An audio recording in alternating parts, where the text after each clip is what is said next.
ये दर्पण तो इनके हाथों में था और इसमें ही कुछ देखने के पश्चात देवसेना की ऐसी स्थिति हुई है।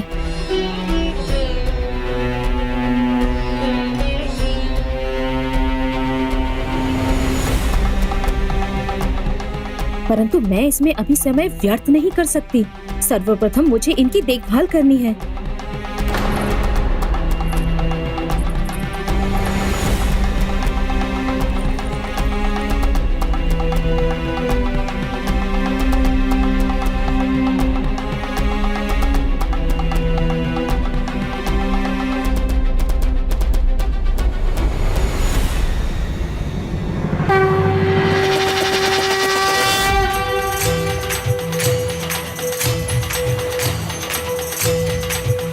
भ्राता का ये शक्तिधर रूप और इस रूप में उनकी लीला के साक्षी होने का परम सौभाग्य प्राप्त होगा मुझे।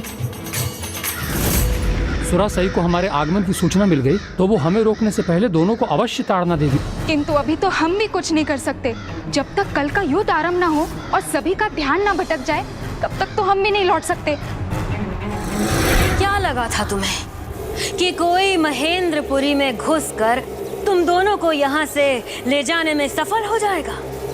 भ्रम था तुम्हारा, किंतु तुम्हें होने वाला कष्ट भ्रम नहीं। तुम दोनों को इतना कष्ट दूंगी कि तुम्हारे पिता भी यहाँ आकर कहेंगे तो भी तुम महेंद्रपुरी से बाहर तो क्या, यहाँ की सीमा तक नहीं लांघ पाओगी। ऐसा दंड दूंगी कि मेरे आदेश के विरुद्ध जाने का विचार भी कंपित कर देगा तुम दोनों को।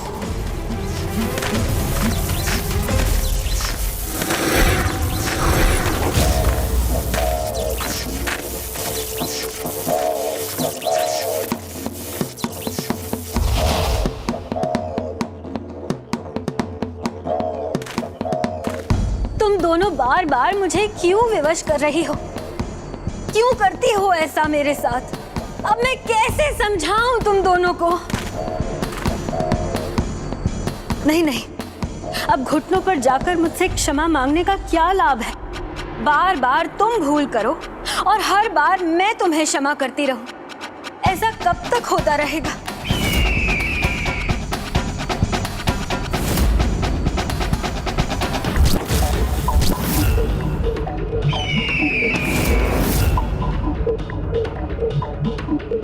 क्या तुम अपने पतियों से प्रेम नहीं करती? क्या तुमने कल्पना भी की है कि शत्रु के सामने जाकर गिड़गिड़ाना, शरणागत होना तुम्हारे पतियों के हृदय पर कितना बड़ा आघात करेगा? बस काग हकनी तो बनाया तुम्हें इतना ही तो करना था जिससे तुम्हारे पुत्र युद्ध में विजयी हो सके। विजयी होकर आया हूं मैं।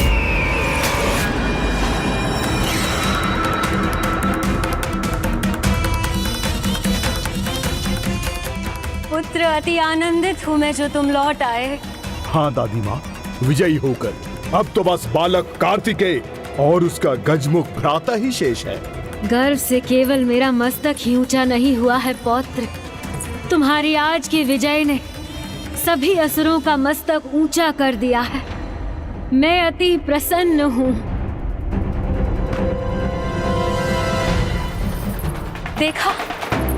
देखा तुम दोनों ने? काग भगाने का, अपशगुन मिटाने का परिणाम है ये। तुम्हारा पुत्र सुरक्षित ही नहीं, युद्ध में विजयी होकर लौटा है और तुम मुझे क्रूर पुकार रही थी। और फिर द्रोह करने जा रही थी तुम। इतना समझाने के बाद भी द्रोह ही है तुम दोनों के मन में।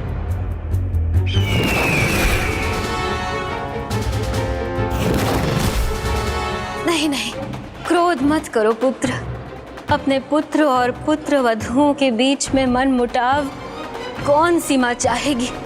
तुम्हारे पति और पुत्र की सुरक्षा और युद्ध में विजय में तुम्हारी भी भलाई है ना? तो भला बताओ, ये कठोर दंड था या आदेश था?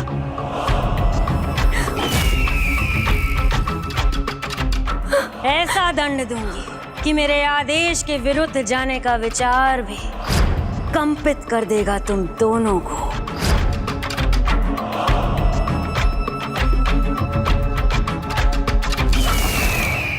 माता, स्वामी, एक अंतिम बार हमें क्षमा कर दीजिए। हमें ज्ञात हो गया है, इसलिए अब युद्ध के अंत तक हम काग हाँकने के लिए तैयार हैं, जिससे आप सब सुरक्षित रह सके और युद्ध में आपकी विजय हो।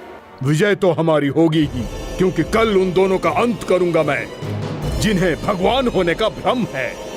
फिर सर्वत्र जय जयकार होगी, भगवान सूरपद्मन की और माता सुरसई की। नहीं भ्राता,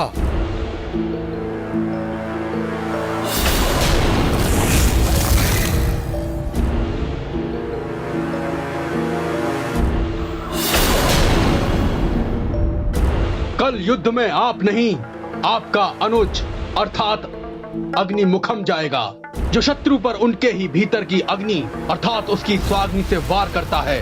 बाहर की अग्नि से बचना संभव है, परंतु अपने भीतर की अग्नि अर्थात स्वाग्नि से बचना असंभव है। युद्ध में हर एक योद्धा को अवसर मिलना चाहिए। क्यों दादी माँ, उचित कहा ना मैंने? भ्राता भानु कोपन ने अपने सामर्थ्य को प्रमाणित कर दिया, देवताओं की संपूर्ण सेना ही नष्ट कर दी। अब वो केवल 2 ही शेष हैं। नहीं नहीं अग्निमुखम, उस कार्तिकेय का अग्नि पर नियंत्रण है। तुम्हें स्मरण नहीं क्या? माता सुरसई ने मायावी अग्नि के साथ असुरेंद्र को युद्ध में भेजा था और उसका कितना भयंकर परिणाम हुआ था। मुझे स्मरण है, और इसलिए मैं केवल अग्नि नहीं अपितु अपने साथ एक अति विशिष्ट शक्ति को लेकर जा रहा हूँ, जिसका उन देवताओं के पास कोई विकल्प नहीं। मुझे माँ काली का वरदान प्राप्त है, मुझे माँ काली का वरदान प्राप्त है। उन्होंने वचन दिया है मुझे कि वो किसी भी युद्ध में मेरी सहायता करेंगी।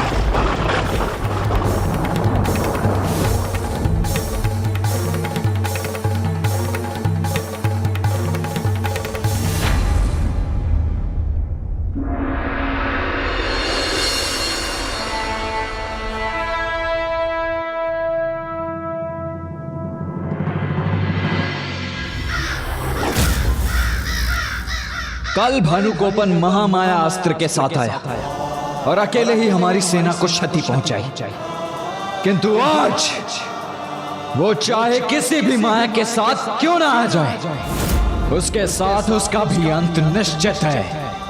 भ्राता, ये असुर अत्यंत कपटी हैं, इसलिए कल जिस अस्त्र का प्रयोग किया था, आज उस अस्त्र के साथ कदापि युद्ध नहीं करेंगे। और मुझे तो आभास हो रहा है जैसे किसी माया के साथ नहीं, अपितु आज ये किसी महाशक्ति के साथ युद्ध भूमि में उतरेंगे।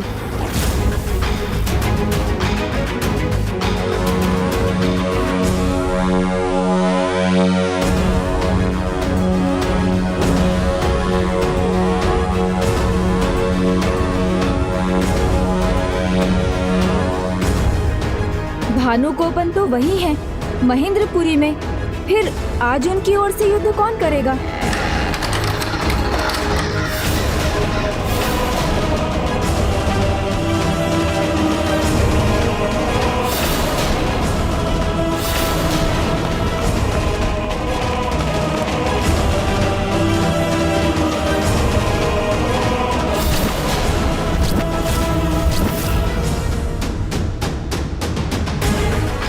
अग्निमुख भानुकोपन का अनुज ही हो सकता है ये, क्योंकि उनकी ओर से अब एकमात्र यही योद्धा शेष है।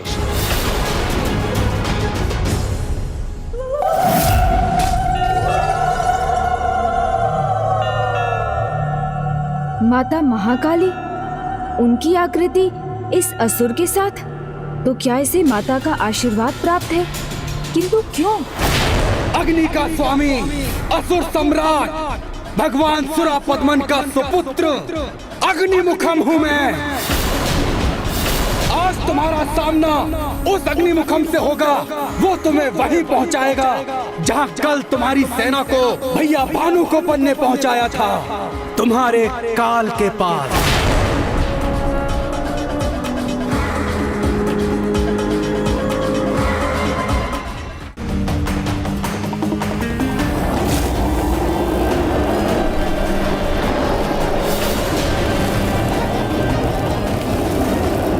उनकी सेना जो जल में डूब चुकी थी वो जीवित कैसे है?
जिन्हें मैंने स्वयं अपने महामाया अस्त्र से समुद्र में जल मग्न कर दिया था, वो युद्ध भूमि में वापस कैसे आ गए?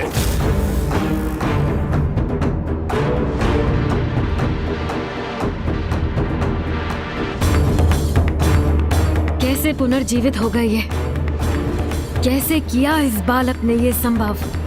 जब स्वयं शक्तिधर प्रभु कार्तिकेय यहाँ है तो ना उनकी सेना को और ना ही उनके भक्तों को कोई क्षति पहुंच सकती है। और अब माता पार्वती के शक्ति दंड की सहायता से उन्होंने आप सभी को मूर्छा से भी मुक्त कर दिया है। ये महिमा है प्रभु कार्तिकेय के शक्तिधर रूप की, जिनकी पूजा करने से शत्रु ही नहीं अपितु किसी भी बाधा का सामना करने की भी शक्ति प्राप्त होती है। तो बोलिए श्री शक्तिधर प्रभु की जय, श्री शक्तिधर प्रभु की जय, श्री शक्तिधर प्रभु की नहीं, नहीं, ये उचित नहीं। जय जयकार इनकी नहीं, हमारी होनी चाहिए।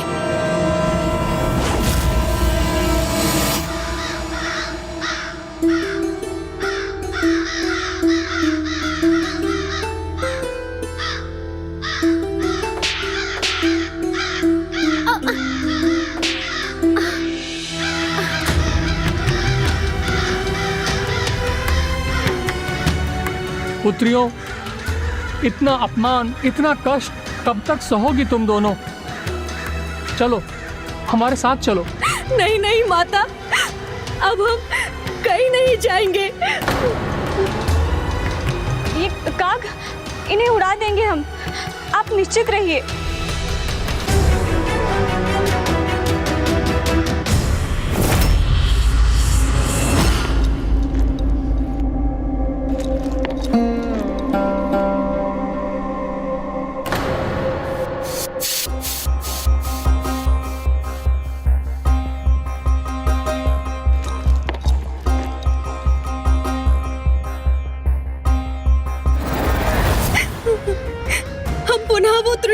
नहीं करेंगे माता। माता? हमें ज्ञात है आप माता सुरा सही है, हमारी परीक्षा लेने आई है। और हम विश्वास दिलाती हैं, अब हमसे कोई भूल नहीं होगी। नहीं नहीं, मैं माता सुरा से ही नहीं, अजामुखी हूँ। अच्छा, मुझे नहीं तो अपने पिताजी को तो पहचानिए।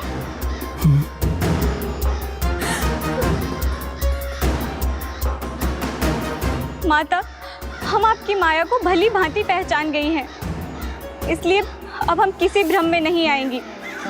जब तक इस युद्ध का अंत नहीं हो जाता, हम यहाँ से किसी के भी कहने पर कहीं नहीं जाएंगी। आप दोनों समझ क्यों नहीं रहे हैं?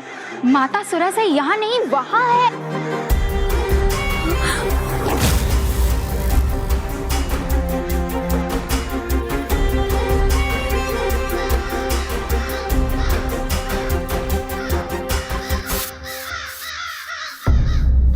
पिताश्री,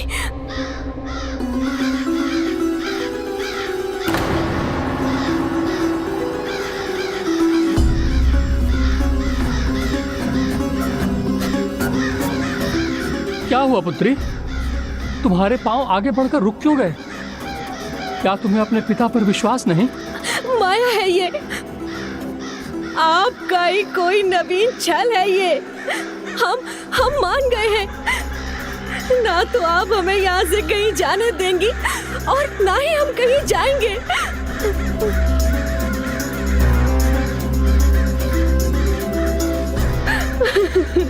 अपनी सेना की रक्षा कर, इतना प्रसन्न होने की कोई आवश्यकता नहीं है, क्योंकि क्षण भर में ये सभी नष्ट होने वाले हैं।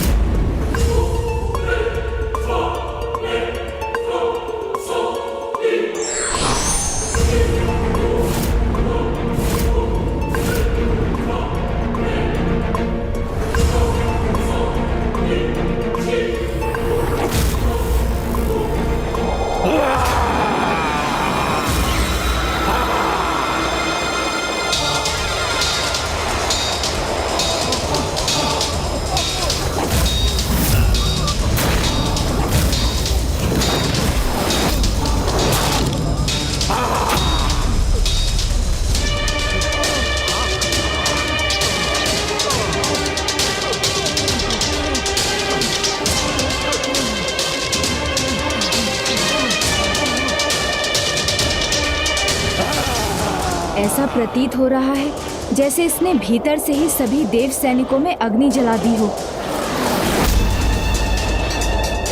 इनके भीतर के अग्नि तत्व को नियंत्रण में कर उनकी ताप को बढ़ा रहा है ये दुष्ट अग्निमुखम।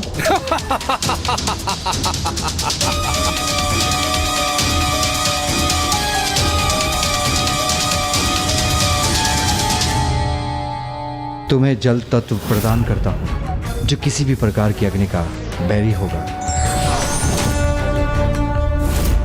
यदि अग्नि तत्व सबके भीतर है तो जल तत्व भी तो है।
जल तत्व के इस मंत्र ने अग्नि तत्व को शांत कर दिया।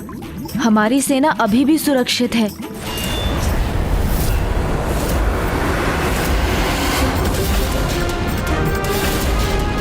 ये किस शक्ति का संकेत कर रहा है?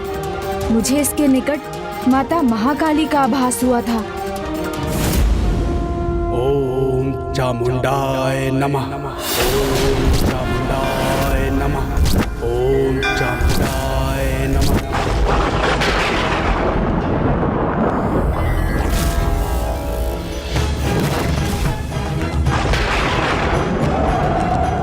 ओम चामुंडाय नमः। हे माता महाकाली, मैं आपका आवाहन करता हूँ। आपने वरदान दिया है कि यहाँ आकर इस युद्ध में मेरी सहायता करेंगे।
अब आएगा आनंद मुझको।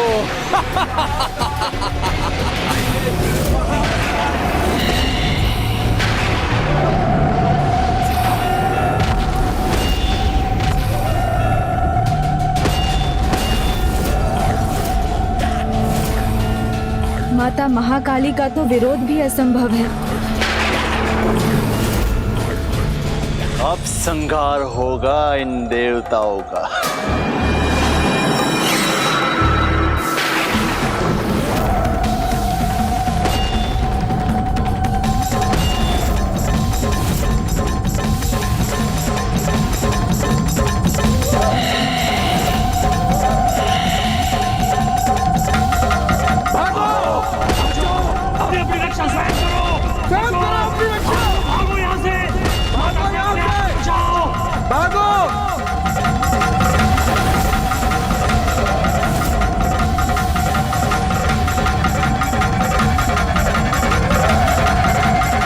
माता तो असुर सैनिकों और देव सैनिकों में भेद न कर सभी का संहार कर रही हैं। उनसे दूर रहकर ही सुरक्षित रहा जा सकता है। पीछे मत हटो, आगे बढ़ो। संहार होने दो सेना का। इसके लिए मैं किसी का भी बलिदान दे सकती हूँ, तुम्हारा भी। आगे बढ़ो, पीछे मत हटो।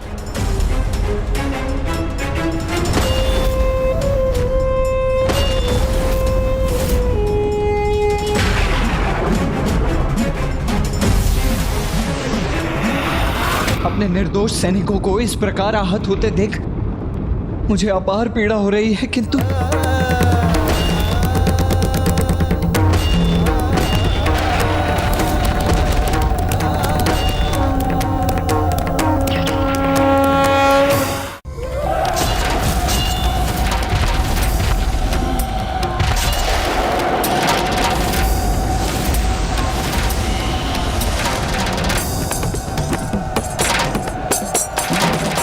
गणेश गणेश माता के निकट क्यों चला गया है? कहीं वो भी उनके क्रोध का भागी ना बन जाए।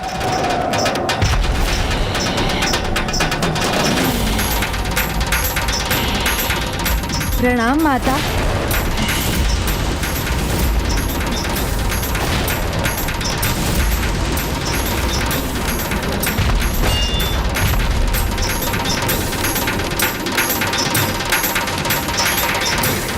शांत हो जाइए माता। इतना तो देखिए किसका संहार हो रहा है आपके द्वारा। ये अनुचित है माता, इसे रोक दीजिए।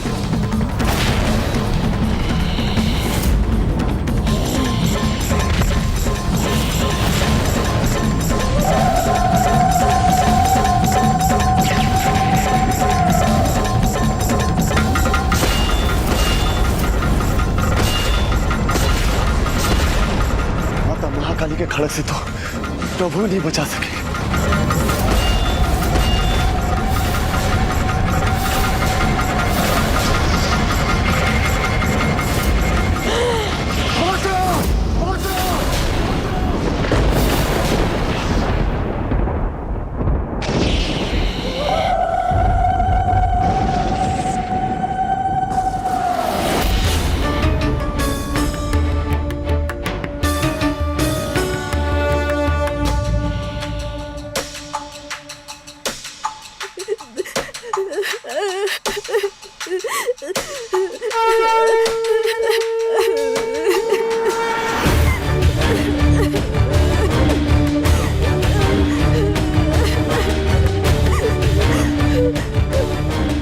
अचानक रुक क्यों गए? नहीं नहीं, माता इस प्रकार रुक नहीं सकती। उन्हें हमें इस युद्ध में विजय दिलानी होगी, भले ही इसके लिए देव सेना के साथ साथ संपूर्ण असुर सेना का भी नाश क्यों ना हो जाए।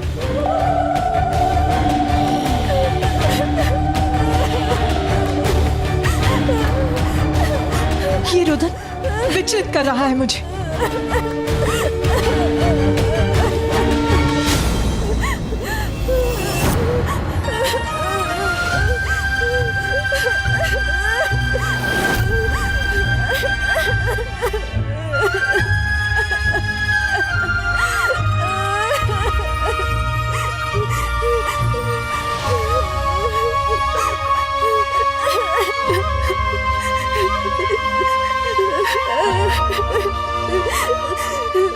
पुत्र गणेश, कहीं मैं तो इसके रुदन का कारण नहीं बन रही हूँ?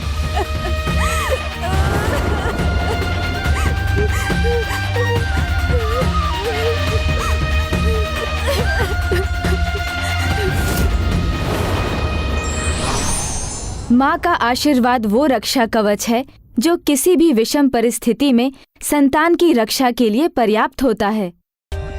For more updates, subscribe to our channel, click the show links and enjoy watching the videos.